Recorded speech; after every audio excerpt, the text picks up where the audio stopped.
I always thought the night bus was just an urban legend, something the city kids whispered about to freak each other out. But last Thursday, desperate to get home after my shift, I boarded the 317, ignoring the way the driver's eyes avoided mine. By the time I realized there were no other cars on the road, the city lights had already given way to a fog that pressed against the windows, thick and gray, swallowing the world outside. At first, the other passengers looked ordinary.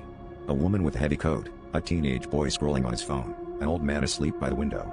But then the bus jerked, flickering under a sickly overhead bulb, and I caught my reflection on the glass, except it wasn't mine.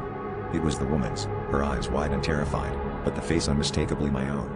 When I turned to look directly at her, she smiled, lips stretching too wide, and the teenage boy's face began to ripple, skin crawling as it shifted into my features. Panic clawed at my throat as every person on the bus, every single one, became me.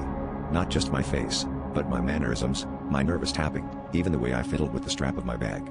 They began to whisper in unison, voices overlapping, each one sounding exactly like mine. "You shouldn't be here. This is not for you. You do not belong." The driver's eyes finally met mine in the rearview mirror, two black holes, endless and empty. I stumbled down the aisle, desperate for the door, but as I reached for the bell, cold hands grabbed my wrists, my hands, dozens of them, pulling me back. The whispers grew louder, drowning out my screams, until I couldn't remember if I was the original or just another shadow in the night. The bus never stopped, and now, every time I see my reflection, I wonder if it's still really me, or just another passenger, waiting for the next lost soul to board.